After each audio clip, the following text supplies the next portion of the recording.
We're at our garage and testing facility to see what we're rolling out today. Fiat has just brought down the cost of owning one, with a rebate of up to $400 cash on 3 of the best gas mileage European imports. $400 on the Fiat Brava, $300 on the Fiat X19, $300 on the Fiat Strada, with the best gas mileage of any compact in America. Make your best deal on a new Fiat, and Fiat will send you up to $400 cash. Don't miss out. Looks like we snagged ourselves a Fiat. And there's 2 types of people out there, people that love Fiats and people that hate Fiats. However, I find it rather difficult to hate the Fiat 124 Spider, one of the nicest looking sports cars on the road. Especially when it has this performance emblem on the hood and everywhere else. By the way, this is pronounced Abarth, not Abarth, like other YouTubes are saying. I learned that from an Italian guy over there. This is a very sharp looking machine, I think. Side view. And this is what people will see in their rearview mirror. The base price of a Fiat 124 runs around 24,000 bucks. The Abarth around 28 grand because you get more goodies like a heavy duty suspension, Bilstein shocks, a very loud exhaust, better tires and Brembo racing brakes on all 4s, but you have to pay an extra 1,000 bucks for these. For some reason, that should be standard on the Abarth, but it's not. Here's the base price, but as usual, lots of options to raise it. I'll just scroll down.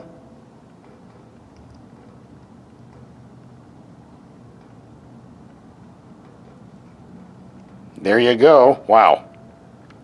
Pardon my shaky hand. I don't have a tripod anymore. Now, if you think this is an Italian car, this will set you straight. Made in Hiroshima, Japan. On the same assembly line as the Mazda MX-5 Miata. That's because aside from the engine and certain body panels, the rest of the vehicle is a Mazda Miata. So instead of the 2-liter Mazda putting out 155 horses, we get this tiny 1.4-liter Italian job turbo putting out 164 horses. There's your fuel economy rating. This is a high revving engine. Just loves to go to the 6,400 RPM redline. It's an engine that's just begging for a manual gearbox. And here we have a very slick manual gearbox and light clutch begging for a high revving engine. Perfect match. I've driven both the 6-speed manual version and the 6-speed automatic car. Of course, the manual's faster off the line. Once it gets rolling, the automatics look better on the curves. Take your pick. Last time I checked, the automatic transmission was $2,000 extra. That would bring this car up to almost 40,000 bucks. Yipes. The top is very easy to put down. Just press the magic latch. That's all there is to it. Now we have a more sporty look, I would think. By the way, there's no storage in here except for a little, whatever this is, and a compartment back here for your papers and wallet. That's about it. As you can see, the trunk is very dinky. No spare tire, just a cheesy tire repair kit. I was glad to see we get a manual emergency brake instead of that electronic garbage. Thank you. Very simple climate controls, 3 knobs. Doesn't get any better than that. On the European versions of the 124, there's a red line painted on the tachometer dial, around 6,400 to 6,500 RPM, but on the US versions, the entire dial is painted red, which makes no sense to me. What were they thinking? I guess in the end it doesn't matter, because once the dial passes the 6,400 RPM mark, the engine shuts off. But still, painting the whole dial red is kind of a dumb idea, I think. Love that exhaust sound, though. Ooh, backfired.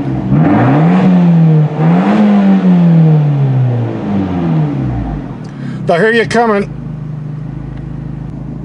I put 127 miles in mixed city commuting, 29.2 mpg. We're going to rack up some more miles, so don't go away.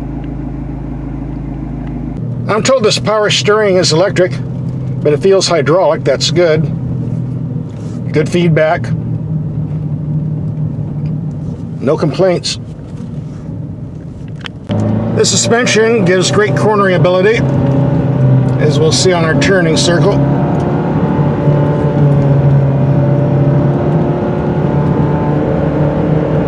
Can't wait to get this on the open road. As we do in all our vehicle tests, we're going to take some speed bumps to evaluate engine performance on impacts, but instead of doing the 25 to 30 miles per hour, I think I want to keep it a little bit slower. This is a very stiff ride. I don't want to lose the fillings out of my teeth. Here comes bump number 1, 20 miles per hour. Smoother than I thought it would be. Let's take it to 25 miles per hour. Bump number 2. Number 3. And here comes the big nasty one. Yeah, I felt that one. Overall, not bad. Although in city streets hitting potholes, it gets a little bit stiffer, I've noticed. These fancy LED headlights cost a bit extra. According to the price sheet, LED headlamps, $995 extra. So let's take them out in the dark and see what they do. We'll do that right now. It's dark enough. Let's take these headlights out and see what they do. Look pretty bright to me. Here we have the low beams on a building 100 feet away, very bright, a bit low to the ground. High beams, a lot more power there. Earlier in the video, I said you couldn't see the red light on the tachometer because the entire dial was painted red for some weird reason, and at night, the entire dial is white, with only the tick marks at the 6400 and 6500 RPM to give you a hint that you're about ready to meet your maximum rev limit. And that's how it is. Here we have the high beams on a building 300 feet away. Very bright light up close. Not as strong at the 300 foot mark, but more than adequate. Low beam drops off around 250 feet, more than adequate for city driving. You'll be happy to know these headlights turn with the steering wheel.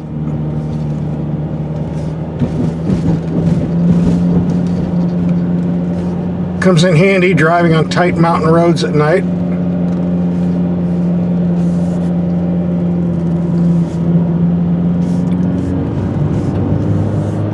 These are very expensive to fix if they break, so don't break them. I forgot to mention this engine requires premium fuel for best performance. $2.93 a gallon. Ooh! We're going to reset the fuel economy computer, do a quick highway trip. While the suspension did pretty good running over those speed bumps, on the street, running over rough pavement still means a pretty rough ride. You'll just have to get used to it. It's a sports car after all. Well, I see they finally got around to delivering my hot tub for the big party we're having tonight. Guess I'll have to make a pit stop and watch them install it. We're coming to the end of our trip. We're going to pull over and see what our fuel economy reading is. 54.6 miles, around 65 to 70 miles per hour. There you go, 32.3, I can live with that. For the rest of this trip, we're going to be driving for fun, not fuel economy. And away we go.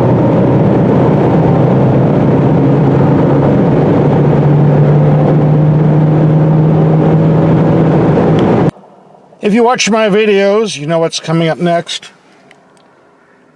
Anytime you're on this road, you have to stop and pay respects to Tommy the Toad. He'll wish you good luck and you won't get any tickets or accidents. If you don't stop, bad things can happen. So let's get on the way.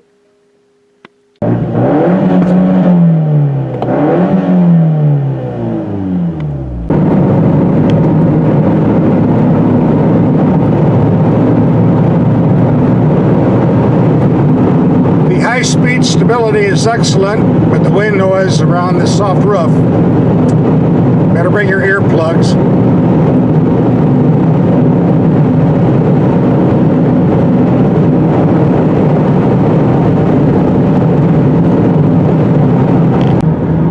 This is where the Fiat 124 really shines, taking mountain curves and climbing the hills. This turbo engine does a great job distributing power, as long as you put that manual transmission in the right gear, of course. I think this type of driving is called fun. This little turbo engine sure likes to rev. This is where it's happiest.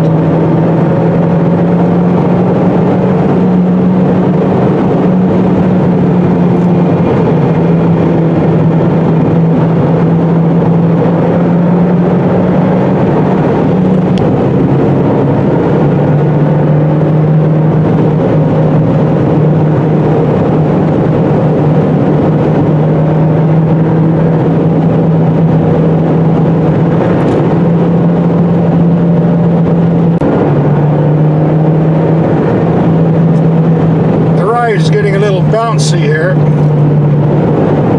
That stiff suspension again.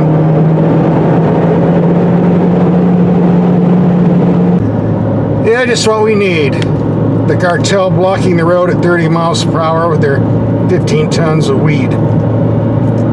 Let's see if we can get this turbo going and pass this idiot.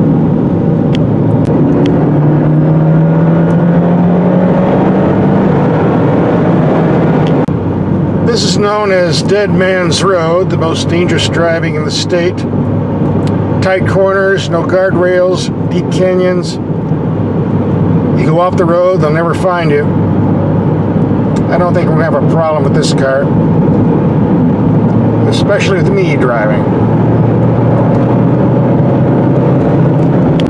Not only does this Abarth hug the road, but these brakes are just perfect. No matter how hard you drive them, you just can't heat them up or get them to fade. Good thing I don't want to go over the edge. It's a long drop down there. I filmed this video in late January, and all over the country we have horrible storms, freezing temperatures, airports being shut down, snow everywhere, ice everywhere. But apparently that's not a problem here. Clear, sunny, 71 degrees. So, I think it's time we put the top down and get some wind blowing in our hair. Like so. With the top down, the wind noise isn't as bad as I thought it might be. In fact, the exhaust sound is a lot louder.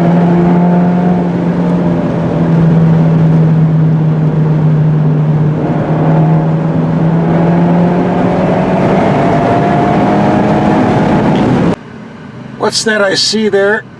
Is that a duck competing with my frog? Oh my. We've got 30 mile per hour crosswinds outside, so I had to put the top back up. Didn't want to get sucked out.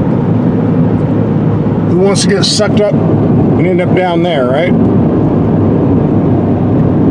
That reminds me, safety tip, keep your eyes on the road like I do. We're coming to the end of today's trip. I'm going to pull over and read the computer information.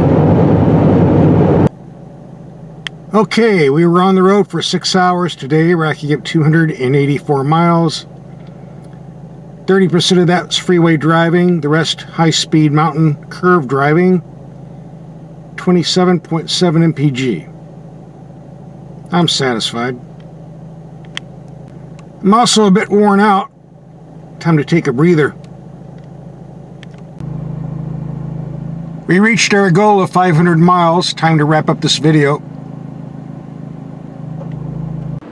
So after a week of driving, what's my take on this Fiat 124? I'm not sure what this is. A Japanese car with an Italian engine transplant, or an Italian sports car with some Japanese engineering and quality. I guess a little bit of both. At $24,000 for the base Fiat and $28,000 for the Abarth, is certainly a good deal. And these brakes are definitely worth the extra $1,000, that's for sure. Naturally, $38,000 for this fully loaded example is a bit pricey, but somebody's buying them. But the bottom line, this is a true, honest-to-goodness sports car, and definitely worth looking at if you're shopping for one. Here's some links to other performance cars we've driven lately. Just click and watch.